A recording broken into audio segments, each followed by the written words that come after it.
Okay, everybody's open and ready for you. Hey, Nan, that was beautiful. All right, so start my video. I guess I've got all that going on there. Hey, everybody. Well, we'll give you a minute to come back. And so I'm just going to play. I don't know if any of you have experienced crystal bowls before, but it's likely if you're one of Nan's followers that that you've experienced a lot of different methods of attaining greater inner wisdom and awareness. But the reason I use crystal bowls is because the body is 99% crystal. Water is a liquid crystal, and bones and muscles, everything is crystalline. And so when a crystal bowl sounds, rather than say a metal bowl or music, sound, of course, is what our field is made of. It's higher vibrations, and we get a lot of information from these higher vibrations. Every wave that goes through us, by us, around us, or we send out has information in it. And the higher frequencies have more information. The lower frequencies, like the density of your body, have less. But each of those frequencies that we live in are waves. And if you think about, our waves go through our bodies are mostly crystal, almost all crystal.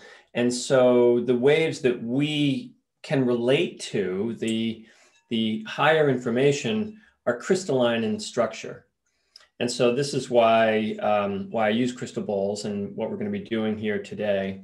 And I just wanted to, Nan had mentioned something in her introduction that I think is really important for you as we're going to be doing I'll be playing some bowls. You're going to be getting some experiences, and then I'm going to help you understand. I'll do a soul reading that will help you link that to what's going on in your life, and understand that all your energy field does 24 hours a day is tell you exactly what your life purpose is. And Nan had mentioned that I wrote the book, Discover Your Purpose.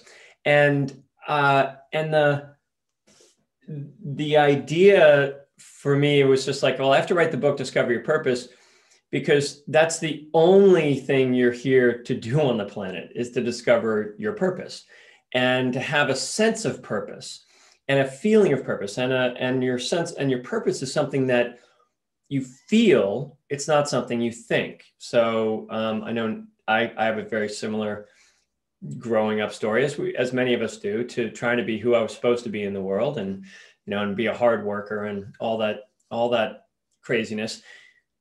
And as Nan had talked about in her world as well. And that person knew exactly who he was. At 20 years old, I knew I was going to be a black belt in the martial arts. I knew I was going to be a successful entrepreneur. I knew I was going to make good money. I knew I was going to have a family. I knew I was going to have a house in the suburbs. I knew all these things, and I knew I was going to be a public speaker. And so I did all those things, and I accomplished all those things. And none of those things made me happy. All of those things led to sort of a sense of something really missing in my 30s, which is the foundation of spiritual work, right? That's the first step in spiritual work, is discontent. And that feeling like there's something missing. What did I miss? How is getting everything I always wanted not going to make me happy, and not making me happy, and making me actually feel like I'm embarrassed to even say I'm not happy about my life, because my life was good. Everybody else would, when you look at it from the outside, but from the inside out, my life felt empty. It felt unfulfilled, even though there were a lot of things that fulfilled me in little ways. But the deeper heart-centered fulfillment wasn't there. And because I had been thinking my way through my life, I'd been using my mind and the external world as my sort of way I was going to right myself, find myself. And so I want to just ask all of you a question before we start this, before we do the bowls, is who do you give authority to? Who's got the real authority in your life? You want to ask yourself that question pretty regularly. It's a good idea. So if you had, let's say you were, what have you got? You got a cold. Okay, you got a cold, or you got something that's, a skin rash or something. And now Nan's your go-to, right? She's your spiritual guide. She's one of the people that you give authority to. And if she said, okay, you do this meditation, you'll get rid of that rash in an hour, the chances are that you would give her that authority, and that would be the placebo. And your body would do what she told you to do, and you would have this belief inside of you that you're bigger than that rash. Now, the question is, if she said you could also move to Japan and ditch your partner that's not good for you, and she could tell you all that, and you'd be like, yeah, I don't give you that much authority in my life. So where do you draw the line? And I just want to, I run an energy medicine school. And so I think a lot about this stuff. And one of the things that I study and look for is information about how people actually do heal. And interestingly, there's all kinds of information out there about the placebo effect, even though nobody talks about it. Because every drug that you've ever taken has had to go through a process of a double-blind experiment where the drug is given and said, this drug will heal your pancreatitis or your, whatever it happens, your pain, your Alzheimer's. This is going to do this for you. And then and half the group, so 50 people get that, and 50 people get a sugar pill. And what's interesting is that for the last, I think, 40, 50 years, they've been forcing the pharmaceutical companies to do this.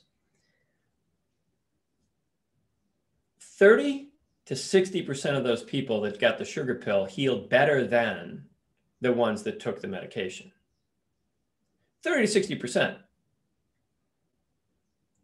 of kidney disease, of some serious things, of shingles, of you name it, whatever the drug was for. And interestingly, as time goes on, fewer and fewer drugs are getting to the market because we're actually getting better. When we are told we can heal ourselves, we do it now. So with that in mind, when a doctor tells you that this pill is going to make you better, and you go, yes, and this is just your average Joe on the street. We're not talking about people that have done spiritual work and are meditators, and we're talking about just your average person that signs up for a drug test or a drug, whatever that is, research. And those people are healing at 30 to 60%. And they're also finding that when they do faux surgeries, like knee surgeries, meniscus chairs, shoulder things, they do a fake surgery. They put a little slit, they do this, and make it, the person comes back, and more than half the group are completely healed of what they were going in for surgery for, because their body assumes that's what's the new level. And so I want you to think about that as the 4-minute mile. And of course, now the government, which makes them do these double experiments, these isolation experiments, and the pharmaceutical companies all know that, and they've studied all the illnesses, right? So all the illnesses out there, if our government told us, or pharmaceutical companies were to say, well, by the way, 60% of you are going to heal your own cancer, heal your own diabetes, heal your own this just by knowing you can. We would have so many people just believe that because they believe the government, right? That's one of the authorities, or the medicine or the doctors that said, by the way, you don't really need to come and see me as often as you do because you have this healing capacity within you. But that's not the story, is it? The story is you're sick, you better go see a doctor. You've got this thing. There's only one, there's 100% of the time you have to go see a doctor for this thing, rather than let's just try healing it yourself first. Then that 40 to 40% of the things that you might get, those things you go see the doctor for. The problem would be that we'd have two pharmaceutical companies left over after this is all done, and lots of doctors would have all kinds of time to play golf. But what I'm asking you is, that's the ultimate authority. What we're talking about here, what Nan's talking about here, we're not talking about talking to Jesus or, having Archangel Michael come down and put your hand on you. I've got my Ankh right here. I'm a big Thoth fan too. And I totally believe that the ancient civilizations actually didn't play these silly games of making their people, unconscious to their power. They were really empowering people. And so what I'm all about is not giving you some technique that you're gonna, even though I teach tons of technique at my school, I have a 3-year training in energy medicine. And you'll learn every technique. You'll learn every healing modality. But I don't have one healing modality that's like, oh, that's the right thing. It's like tapping's going to get you there, or, Reiki, that's the thing. It's like they're all just a piece of the puzzle. You're the puzzle. And you have to have a lot of things in your backpack. I call it your backpack, that you've got all of your trainings. And one of them is the ability to use sound, especially crystal sound, to access a truth within you that your brain, your thinking mind, can't access because it's given too much authority to thinking. It's given too much authority to the process of, well, if this and this and this are true, then that has to be true. But your energy body doesn't have that system of limitation. So we're going to tap that right now. And so I'm going to play 3 bowls, and each one of those bowls are going to access one of 3 of the most powerful energy fields within you. So I liken it to, we have, let's just say 3 bands. There's actually 4 bands, but let's say there's 3 bands of radio frequency that we can tap into. The body and the mind, which we spend almost 90% of our time in, is AM radio. Okay. Crack, crack, crack, crack. It's never, it's nothing to it. It's like, God, you can never get that. It's always like in between stations. It's always staticky, right? It's like, that's AM radio. That's where we're trying to heal ourselves from AM radio. The next level is really a big leap up from that would be the FM, right? That was cool back in the 70s, man. We got stereo. And now stereo has got better sound. You're getting better information. It's quieter. It gives you all of that. So that's our second channel that we do. And so the first one's your body and your mind. That's very staticky because that's all the world that's on top of you. And the second one is FM, where that's sort of like you're getting this music. It's all of a sudden music became something that was like cool to listen to. It's like, wow, that was great. And we had that piping in all the time. Well, that guidance is what we're after today, which is the knowing, the purpose within you. Sort of like there's I get this information, I get this guidance at that level.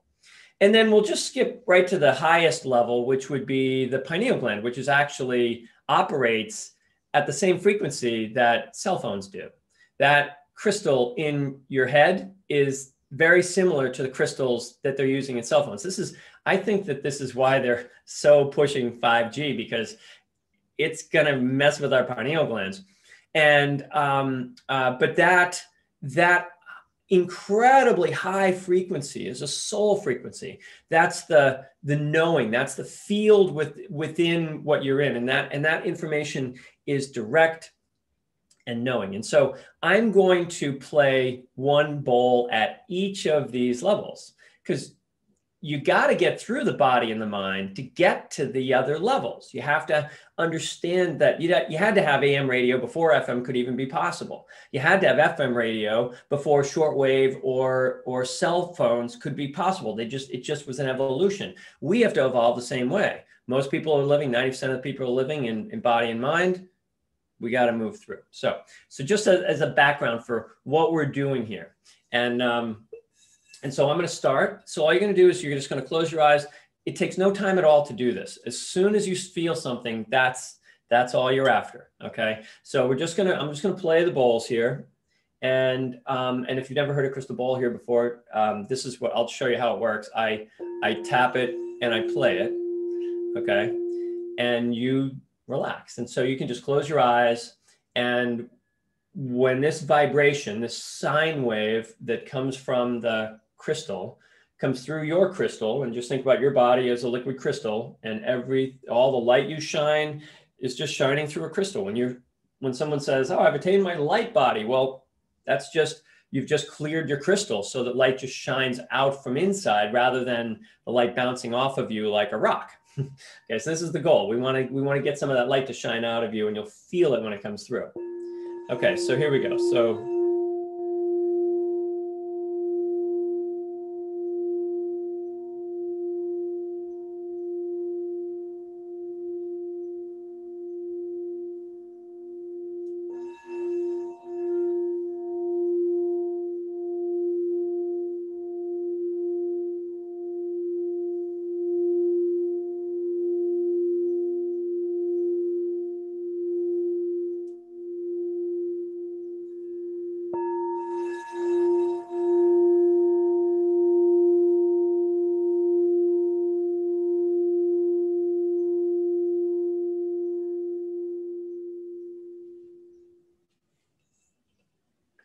okay, so you can keep your eyes closed and just notice what happened when that sound, that vibration entered your ears, maybe went through your body.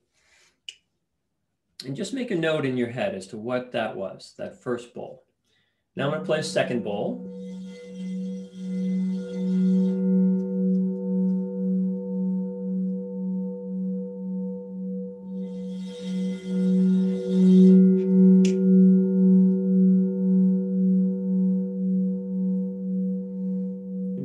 This one, feel it, sense it. You might have vision, you might just have a subtle feeling somewhere in your body. Just notice whatever's coming up.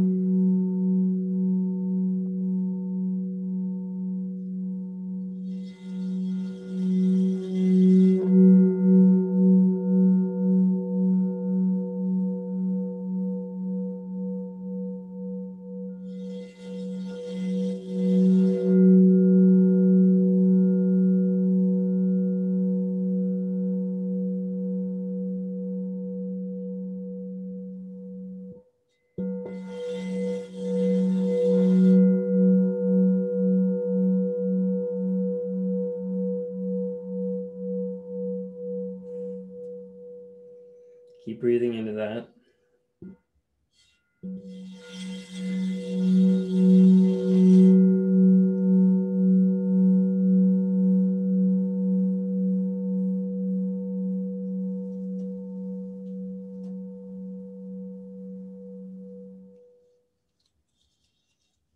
And take a deep breath into that. Keep your eyes closed. And just notice how there was a difference between those two. There was a different experience. Just breathe into that and just notice, how does that feeling, that sensation you got, how does that keep moving in your body? Are you aware that that sound, that vibration has always been in there somewhere, doing things, communicating to you? And now I'm going to play the third bowl.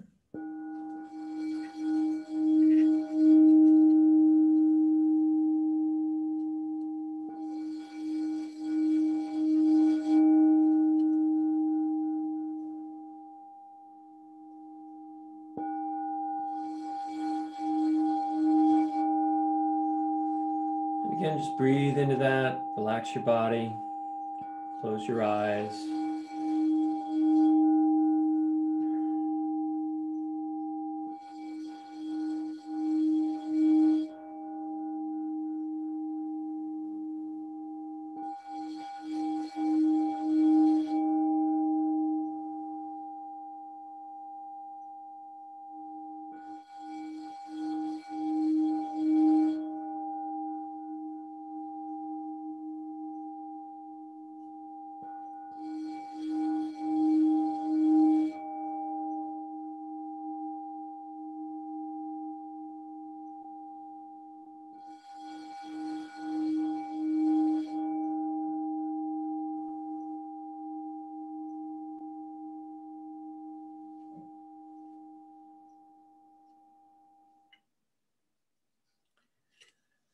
And then again, take a deep breath and now notice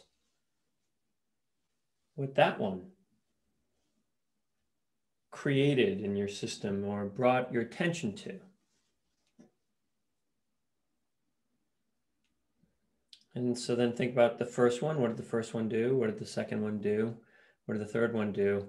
And go ahead and type into the chat what each of those tones did.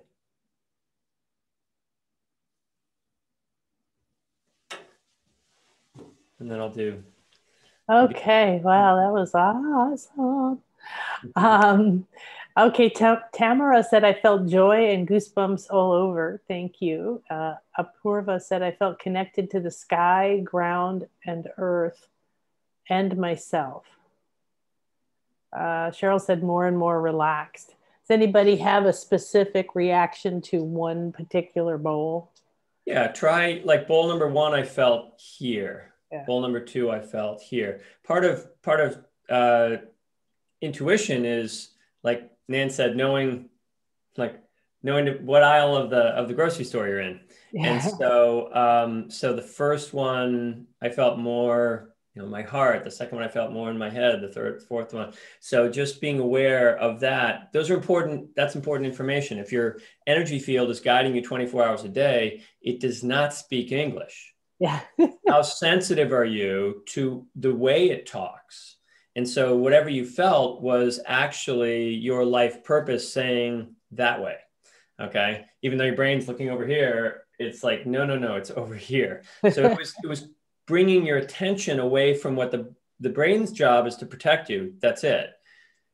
Your energy body's job is to draw you to what's important in your life and the people and the situations. The first one I felt in the sacral area, like it was like it reminded me of an ice cream sandwich. It was like these long bands of brown and then like a white mist and then like a reddish color. And it just kept expanding. Like it just felt very expansive. I felt it from my belly button down through my hips. Nice. The second one through my right here, between my eyes, around my eyes. My ears were pulsing a lot. And then I started seeing Thai Buddhas, like a Thai Buddha head that kept turning, not like it was alive. It looked like a statue head, but it was like it was facing me. And then it was the side and they kept showing me the ears. And then the third one was for me in the heart center. It was just expanding and white. And there was something else I forget. Oh, like a treasure chest kind of thing, feeling like an opening, like, look what's here. Nice. So the first one was the heart bowl. And that's where you're spiritually expanding your ground for people, right? So it wasn't like the groundedness, it was I kind of create this open field for people. And then the second one represents, so we literally have I use the metaphor of the radio stations, but you literally, you have body and chakras, that's where all your problems are, folks. You're really not going to heal yourself through your body and your chakras. You're going to access greater information through them because they're constantly talking to you. Your body's constantly saying, ouch, or, or I want that, or I want this. And then your chakras are constantly saying, ouch, or I want that, or I want this. But they really can't fulfill their own needs without sort of knowing why. And so then that life purpose line, and by the way, the Ankh I forgot if I can show it here. Here we go. The Ankh, that all of the mystical, every picture you'll see of a mystical being, they're carrying some sort of a staff, and that staff represents this vertical current of light of energy in the center of your being. The top of the staff, that's the pineal gland. So we've got this vertical in the middle of us. We have this vertical gravitational field. And at the top of it sits the pineal gland, which is the downloading frequency from the universe. And so that, when I learned it, I was 25 years in martial arts, thinking I want to be a martial arts master. And what I realized was that the martial artist trained that line without really knowing why. They just know that when they've trained that line, that vertical line within them, that gravity, and they widen that gravity, they're much harder to knock down. They're much harder to lose their concentration.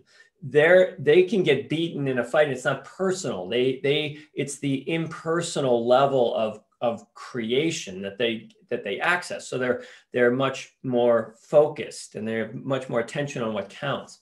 And so that's the second level. And then the last level is literally just this, the Christ body, the light body that everybody has. It's just a pure light. And so the first one represented all your chakras and body stuff. And so Nan's grounded in a very oceany way, right? So out there. And then the second one for you was the eyes. So that second one, that gravity line within you represents your psychic, and most importantly, the hearing. Yeah, it was very ear-oriented. So it's very focused. You were brought to see your ears. So it's like you listen to the voices. You perceive that way. So sound, ultimately, when the transcendence is actually a sound, we shift our field to a higher sound. And so when we're just starting to hear it right now, it's like a high pitched ring. A lot of people say, I got tinnitus. And it's not tinnitus. It's your angels talking, and they talk at such a high frequency, and they can never get your attention. So they're constantly going, come on, and it just sounds like, because you haven't raised your field up to that level. You live down here at level at AM radio. And so that's where you're sort of like, oh yeah, that's where I get all my guidance. That's where I see. That's why I see the way I see. And then the last one is the soul, is that radiating light. And of course, it just comes right out through the heart. The heart is that doorway for you. So you really felt the soul quality is, I just love people. Yes. And by the way, folks, spirituality is not complicated. We make it complicated because there's so many ways to get at it. It's like a million ways. And I have a 3-year training plus grad program to teach you all of the ways to get there. But the reality is, once you get there, like the Buddha did, the Buddha tried everything before he finally became enlightened, right? But then it was like, oh, once you get it, once you realize you can run the 4-minute mile, once you realize you can live to be 200, and you see it and you embody it, it was like, oh, I always knew that. So spirituality trainings are to give you ways to think, open what you put attention on. And as you put more attention on the things that are real inside of you rather than the things that are fake on the outside of you, then you get more. So what was the second bowl? Which one? The second bowl would be the Ankh. It was that vertical. Oh, it was this one. Okay. Yeah. So that's the second one. The second one was where you're getting your guide. You're sort of like, why am I here? Yeah. First one is, what am I doing? Okay. What's happening? What am I dealing with? Second one is, and the second 2 levels are really the levels that you teach, I teach, very few people teach, which are taking people out of their chakras, out of this sort of the hurricane of life, right? So if you're in your brain, you're in the hurricane of your life. When you get to that martial arts level of that vertical, of the ankh, of that energy, or into the soul level, that's the eye of the storm. And the eye of the storm you just watch everything going around. It's like, wow, this is so cool. Look at all this stuff. And I'm creating the hurricane that's called Rhys. Yeah. But I can only know it when I'm in the center. When I think, oh, I need to go get that thing in the, oh, phew, all of a sudden I'm in it. Now I don't know I'm in it. I think the world's telling me what to do. I think that's what's going on. And so those other two levels are those inner peace levels that you need to attain, which you all actually just got. What you got when I played those bowls, even when it was the chakra bowl, that wisdom that Nan felt was like, that felt pretty good. That's that knowing on the inside, even the first level. So did anybody else type in, okay, 1, my crown, 2, my heart center, and 3, hands tingling. Okay, so very, very simply, I'd want to know what the crown was doing, but so Ashley said, so the first bowl represents the heart. Okay, you may find that it's safer to love spirit than people, but so seventh chakra is like, I love spirituality. I mean, you're here with Nan. Come on, of course you're going to love. That's the world you love. And but it may be saying that's a safe zone, and you're getting guidance, because I mean basically that's what Reiki is. Reiki's opening the 7th chakra and the 4th chakra simultaneously. And when you open the 7th chakra, your heart will feel more unconditional love. So 2 things might be going on there. But the understanding that when I play a bowl, a heart bowl, say, and you feel it not in the heart, that's the chakra that needs to either take you there. If it felt great, it was like, oh my God, that's the feeling I have when I'm in love. The way I love God, the way I love spirit, the way I love that's love for me. Now, why can't I have that all the time? Well, you can. That was just the what I call a soul emotion. So second one, you got the life purpose in your heart. Interestingly, the heart was trying to open up the 7th chakra so you can have unconditional, because 7th chakra is where you get infinity, right? So then the 4th chakra is how you get unconditional. You can't have unconditional if the 7th chakra is closed. And most people walk around with a very closed 7th chakra because there's only so many things I can do. I definitely can't fly. I definitely can't make more money than this. I definitely can't. All the things that you can't do are keeping that 7th chakra closed. Even if you're thinking, boy, I'm always meditating. But if your belief systems are limited, your 7th chakra is closed. And therefore the 7th chakra being closed, the heart can't be open either, because they're a team, right? So if I'm not open to infinite possibility, how can I be open to unconditional? That's going to be a tough one. And so you got that. And then you realize my life purpose is my heart. I want to give from my heart. And then the third one is hands tingling. And for the soul so the third level is the soul, for the hands to be tingling hands is often that you're a healer in a way. There's something you need to lay your hands on. You like to, there's a reason that you got that tingling in your hands. Now, the question often for me is, was it tingling like vibrating, like tingling like that? Or was it tingling like they're tingling like they're falling asleep? Like they've got the pins and needles. So those are, each one of those can be different. But if you're getting sort of pulsing in your hands, that from the soul out, your willingness to get your hands dirty in relationship, which was as we started out, this was the progression. As we start out, it may be safer to be with Jesus, maybe safer to be in God. We got it to going on, but all these crazy people, I'm not so sure about. At some point, that path has got to lead back to, you've got to get your hands into the world. So I would say that's a little bit there. Okay, so one kind of called me home. Okay. So the heart called you home. So that's nice. That's his Renata. Um, two, Like one looks like, waves all over my body, like a leaf on the wind, hearing more of everything.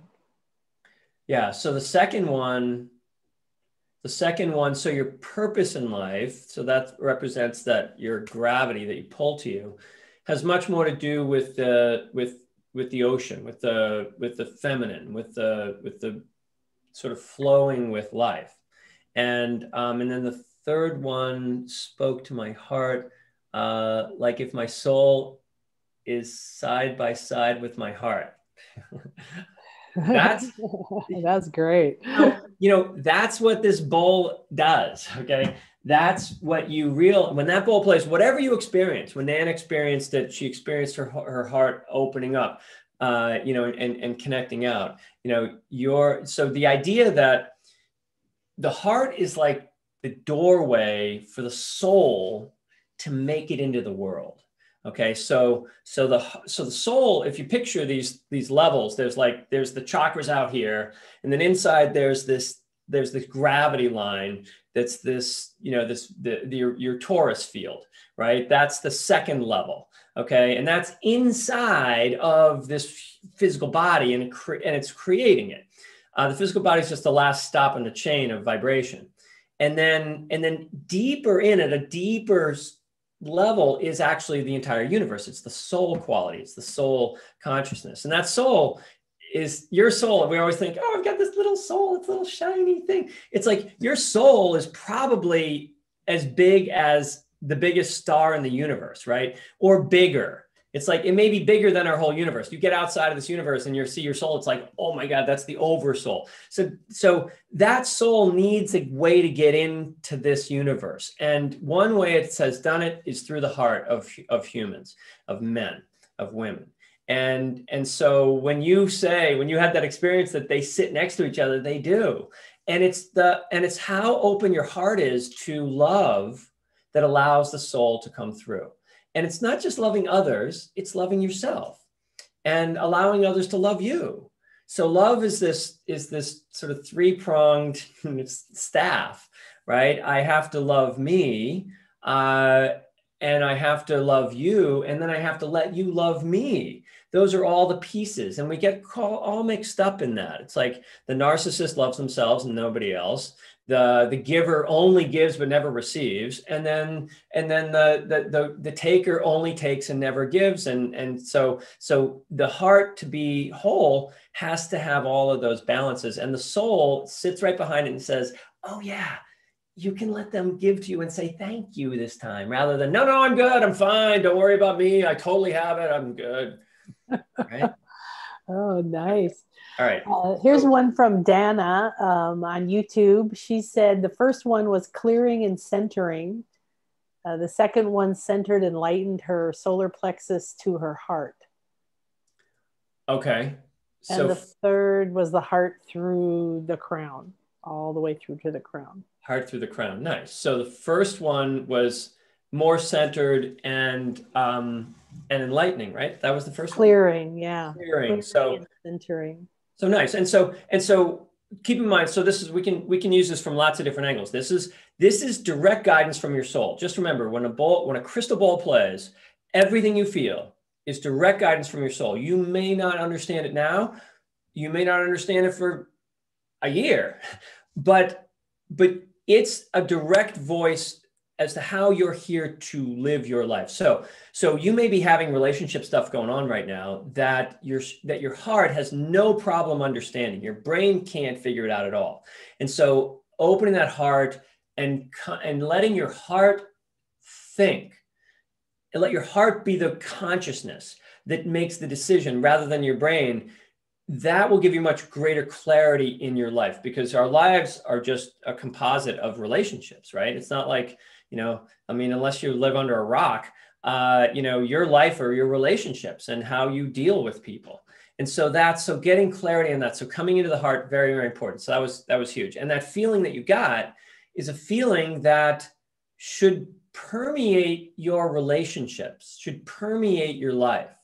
you know, we talked about Nan with the sort of like that, she sort of opens that, she grounds a place for all the people in her life. As she's down in Mexico, none of you are down there with her. She's opening this portal for all of you to feel like, oh, there's a ground in spirituality. I don't have to lose myself in spirituality. I can actually find a ground here. So she felt that in her heart. That's one of the greatest loves that she has, and one of the greatest loves that she gives. And when she honors that within herself, it also serves these higher purposes within her.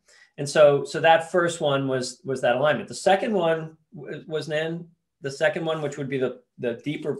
Oh, for me was the around the eyes. Not for you. For Dana, she said centered and lightened her solar plexus to her heart. Okay, and so the here we go. I'll lift my shirt up a little bit here. Perfect. So from the solar plexus to the heart, which is actually here to here, that is where you are of service.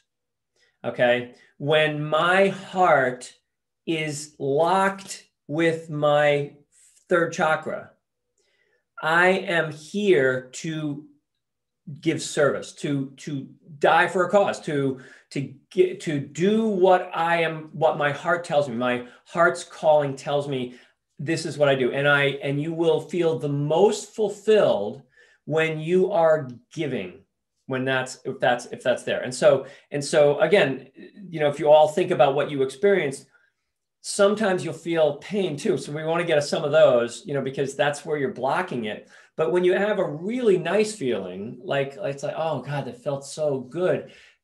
And then you realize, oh, that's the feeling of when I caretake someone, when I love my grandmother, my friend, I volunteer at the hospital, I do healing work on somebody. I love to be of heart service in the world. So that's what that, and when those two are together, sometimes they're blocked together and it's painful. And that means you're giving too much. There's no you in that giving. It's just, I give, and it's not actually loving me. It's loving, I'm giving that out. But when you love yourself and realize that what I am is giving, those two are a team for those that are here to provide service to others in a loving way. And then the last piece, heart all the way through the crown. Heart all the way through the crown. Okay. And so then and someone who's going to be that compassionate, that giving, that open to others is going to actually find spirit through the heart. Okay. We talked about Reiki. We talked about how that connection, but with the other two, it's sort of a reminder that, oh, I don't need to go meditate. I got to go tell the person I love them. I need to get a hug. So when that heart, when you come into relationship in that loving way, that's your God. That's what it is. So in the eyes of another person, you can perceive that level of divinity just by, saying, hey, can I help you with your bag? Hey, can I, come on over. Let's have lunch together. Let's do something. Let's connect. So hopefully that helps. And nice. So Renata, the one you did just before this, she said that you were just amazing. Wow, spot on. Thank you. Oh, you're so welcome. Vicky gave us some nice details. She said the first one she felt in her head and face, positively tingling sensation. Nice. Okay, so that's the heart, or that's the heart bowl. That's the chakras, and so I'd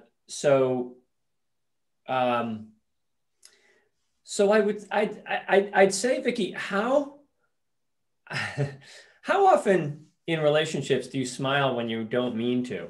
So because a lot of times we love with how we talk to people, and it's like, and it very, very well could be saying, you have this way of seeing and perceiving love and sharing and being loving with just your look. It's like some people, you just look at their face and you're like, oh my God, that person's so loving. And that may be the issue, but I chances are, since I had the other way around, I grew up, and if you're a smiley boy, things are good, right? And it's like, ding, I'm happy. I'm so happy to be here. And you know, and of course that doesn't always work, and it ends up leading to running emotions that aren't actually in the present moment, because your face, you present your relationships through your face, and your brain, and you're thinking your way through them. So both of those could be things that are coming up. But you got positively tingling sensation. So it was positive tingling. So that's probably that there's like this radiance that when you smile and you love and your eyes sort of connect with others, that it comes. So love comes through this relationship you're having with them, this connection you have in the upper chakras as well. 2, I felt in my belly like excitement, but then I felt pain in my shoulders and back, and grief. Okay, so the second one, couldn't breathe, and grief, right? Breathe. Back. Yeah, and she couldn't breathe. Oh, and couldn't breathe. So that's that. So that's good. So this is really good. I'm glad that somebody talked about this, because remember, what your body's going to tell you exactly how you are either accessing this quality of your consciousness, or it'll tell you how to do it, right? So it's or how you're blocking it. So it's how am I going to access this? Oh, so the first one was I felt excited. And you know when you're excited, right? You have this, you know, we've got all this energy in your head, right? Already, we already got that tingling. The heart was up here. And now you've got this enthusiasm that right in the third chakra. So doing anything, okay, that's with the belly. So coming into the belly, and it's excitement. But then the fear of doing what you really want to do. Okay. And shoulders are where you carry other people's burdens. And the back of the heart is where you're trying to protect people. And that sometimes you can feel the pain in the back of that, because you don't feel like you can protect the people in your life or yourself. And that's where you're trying so hard to do that. And then not being able to breathe is that how often when you were a child, how often in your life have you stood out and said, here I am, it's me, I'm so in there's like excitement, it's like, let's do it. And someone said, shut up, sit down, not happening. Okay. And that grief of the loss of this inner child within you, and it can also be that you could have also recently lost somebody that you were hoping to help more. That's that back of the third chakra is where it's called your worldview, where you are, you really see the world as safe or not for yourself, for your family, for your friends, all that stuff through the heart. And then the not being able to breathe is that sense like a child has, which is just like, I won't show that anymore. Thank you. Like Nan was talking about, that I was talking about, after a while, we just give up on who we actually were, and we try to be what everybody wants us to be. The world for women and the world for men, it's already all set. You don't get a big say in that. And to do that, you got to hold your breath and just dive in to something that's not even your pool. So, and then the third one, I felt in my throat and chest, and I couldn't breathe. Okay, so the soul quality again. So you're in the right place, right? Nan's gonna work with you for the next 10 days. You said, Nan, that's this thing goes on, and you're going to access that breath inside of you. The breath is life. The universe is breathing you. We have this illusion that somehow we're breathing and the universe is out there. The breath of the soul is life itself. And when you had to hold back against that, when that bowl is painful, it meant that there's probably something very sensitive and deep within you that was just walked on and not allowed. And that when you have to hold your breath around your soul quality, you need a safe place, the permission. It's like, who do you give authority to? Let's give Nan the authority to say, you're awesome. You have a beautiful soul and you have a beautiful purpose in life. And a lot of people aren't going to understand it. And that's just the way life is. But we're going to understand it. We're your friends, and we're going to build a community for you that you can start by realizing, oh, there are people that understand me. There are people that get this sensitivity in me, this fear inside of me that is totally unkind. You weren't feeling that before I played the bowls, you know? So now all of a sudden I play the soul bowl and you're like, oh my God, don't show it. Don't show it. Ah! But then the enthusiasm, right, was the first one. The first one, the heart said, here's the healing to this deeper soul problem you have, this deeper fear of being who you truly are. She said, I think also that the third one, she then also felt clear in her head and a sense of focus and determination, even though she was, you know, feeling that breath. Nice. And so that's that. And so just, I would say that the easy takeaway from that is when you're enthusiastic, you don't have time to have pain and grief and that stuff. Enthusiasm heals everything. That, what you felt in your third chakra, and the third chakra means you have to take action on it. You can't just sit there and say, I'm enthusiastic, I'm enthusiastic, I'm enthusiastic. Enthusiasm is an action. It's something you have to do. And it may mean, you know, I don't know what you love to do, play tennis, go for walks, go swimming, shovel snow. I don't know where you live, but you know, whatever it is, do it with gusto. And you'll notice every time you do that as a spiritual training, all of these other spiritual things, you're like, oh my God, my soul must be wounded. I must have wounds in this thing. I must have these traumas, or they don't exist, because that feeling you had in that enthusiasm in the third chakra, that's it. And so if you've been hiding more and more, don't. Get out there, let everybody see, you know, I like this. That's how crazy I am. I'm playing crystal bowls and wearing a chakra shirt. Well, you know, how can let it all hang out, baby? Why not? You know, who's gonna bother me? Okay. Oh, do you have time for one more? I have time for one more. Yeah. Okay, let's look here. Jade said one helped hand pulsated with so much energy, ears ringing along, an open heart too. Okay, where's that? That's not, one. Jade. Okay, one help. Okay, crown chakra.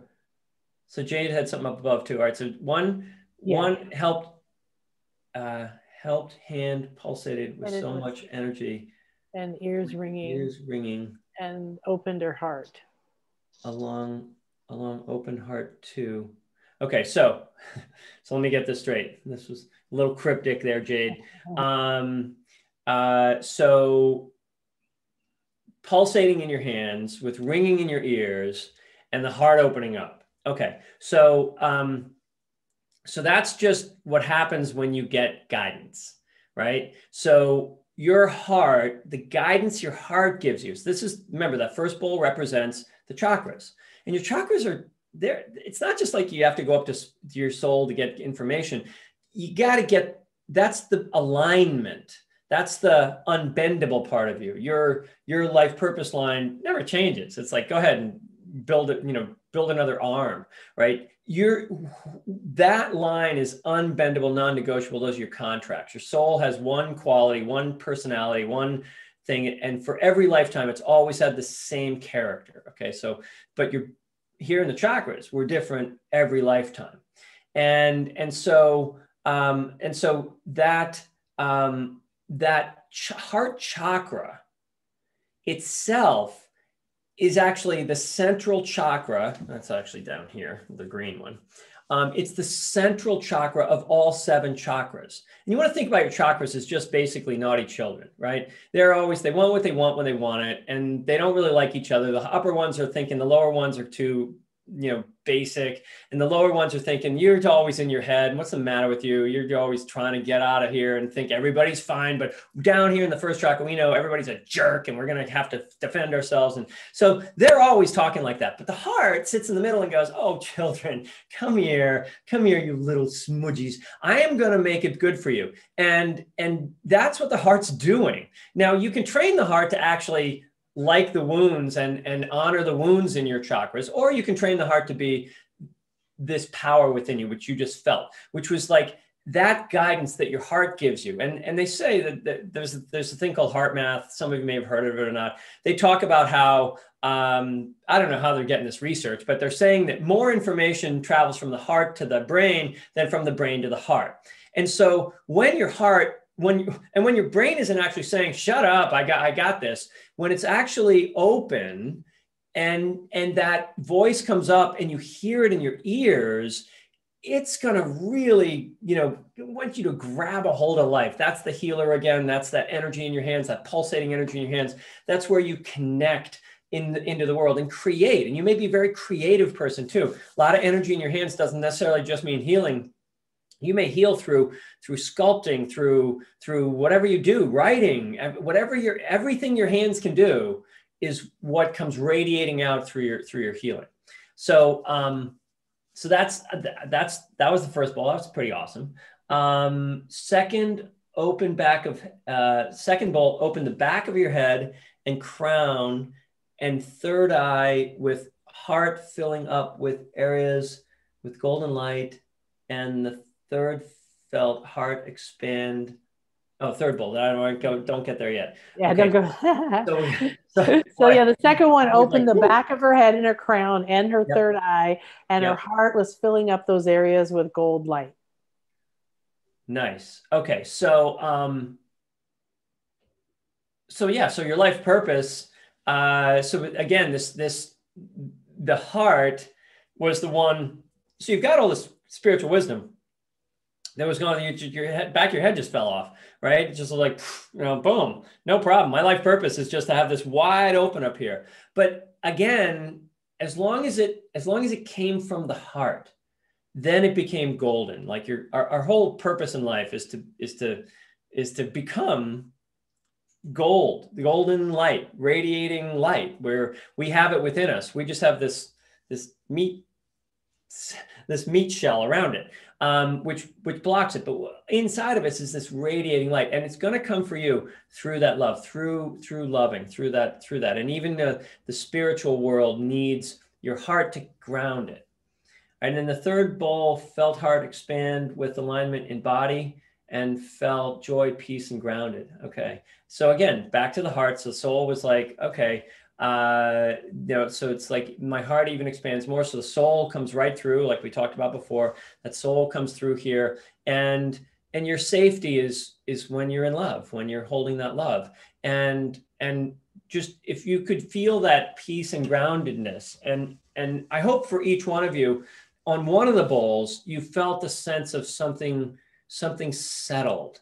It doesn't matter which bowl it was, but there's something that's settled. Oftentimes you overlook that because it's not as fancy as the light and this, and my head falling off and all that stuff. But just that sense of peace and groundedness, that's and getting it like that out of the blue, which you probably weren't feeling that before I played that bowl. That's a place where you then meditate on. I call it a soul emotion, and you get it not from the way you think. Masters aren't thinking their feelings. Their feelings create thoughts. Experts have thoughts that create feelings, and so they know exactly how their life is going to go. An expert is no longer growing. An expert is stuck.